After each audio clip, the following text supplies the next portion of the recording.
ഗ്രന്ഥാവതാര doctor baby Mathew sir. ഇത് രണ്ട് വാദങ്ങളാണ് ഇവിടെ ശ്രദ്ധിക്കപ്പെട്ടത്. ഒന്ന്, മനുഷ്യൻ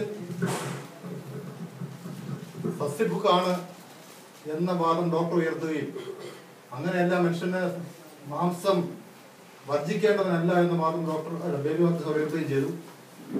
ഞാൻ ആദ്യം പ്രസംഗിച്ച ഡോക്ടറുടെ വാക്കുകളിലേക്ക് പോകുന്നു. ഡോക്ടറുടെ അവതരണത്തിൽ ഒരു വൈരുദ്ധ്യം ഞാൻ കണ്ടത്. 3 തവണ അദ്ദേഹം മനുഷ്യനെ ദൈവം സസ്യാഹാരിയെ സൃഷ്ടിച്ചിരിക്കുന്നത്. ശാസ്ത്രീയമായ കാര്യങ്ങൾ ചർച്ച ചെയ്യുമ്പോൾ ദൈവം സൃഷ്ടിയാണെന്ന സിദ്ധാന്തങ്ങൾ പ്രസക്തി ഉണ്ടോ എന്ന് എനിക്ക് തോന്നുകയാണ്. അതുപോലെ തന്നെ ലോകം കണ്ട സമാധാനത്തിന്റെ ഏറ്റവും വലിയ അഹിംസയുടെ വക്താവായിരുന്ന ശ്രീബുദ്ധൻ മാംസം ആഹരിച്ചിരുന്നു. അദ്ദേഹത്തിന്റെ മരണകാലം തന്നെ മാംസാഹാരത്തെ തുടർന്നുണ്ടായ അജീർണം ബാധിച്ചാണ് ഞാൻ ഇവിടെ വായിച്ചിട്ട് ഓർക്കുന്നു. കൂടുതൽ റെഫറൻസ് ആവശ്യമുള്ള കാര്യമാണത്. അതുപോലെ തന്നെ ഞാൻ ഇന്ത്യയിലെമ്പാട് യാത്ര ചെയ്തിട്ടുണ്ട്.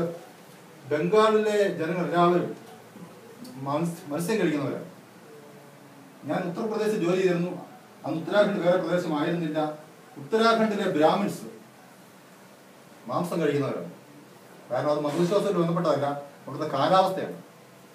യൂറോപ്പിൽ സമാനമായ 2 ഡിഗ്രി 3 ഡിഗ്രി 4 ഡിഗ്രി ഒക്കെ തണുപ്പുള്ള മലമ്പ്രദേശമായ ഉത്തരാഖണ്ഡിലെ ജനങ്ങൾ മാംസാഹാരം കഴിക്കുന്നു. എന്നാൽ ഉള്ളി പോലും കഴിക്കാത്ത ജനവിഭാഗങ്ങളും ഇന്ത്യയിലുണ്ട്.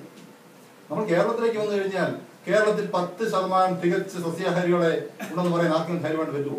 കഴിയുകയില്ല. മനുഷ്യൻ എപ്പോഴും മാംസം കഴിച്ച് അല്ലെങ്കിൽ മത്സ്യം മാത്രം കഴിക്കുന്നവനല്ല.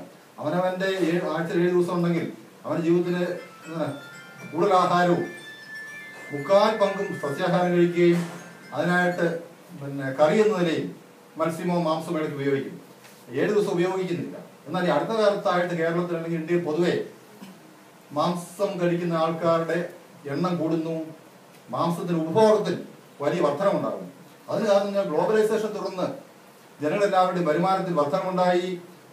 മുൻപ് വർഷങ്ങൾക്ക് മുമ്പ് ജനങ്ങളുടെ ഏക വരുമാന മാർഗം കാർഷിക വരുമാനം മാത്രമായിരുന്നു. അന്ന് മറ്റു വരുമാനം ഉണ്ടായിരുന്നില്ല. അപ്പൊ എല്ലാ ജീവിതാവശ്യങ്ങൾക്കും ഈ കാർഷിക വരുമാനത്തിൽ മാത്രമായിട്ട് നിർവഹിക്കപ്പെടേണ്ടിരുന്നു. കാലം മാറി. ഇന്ന് കാർഷിക മേഖലയല്ല രാജ്യത്തിന്റെ GDP പ്രധാന അല്ലെങ്കിൽ ഭൂരിപക്ഷം സംഭാവന ചെയ്യുന്നു. സേവന മേഖല.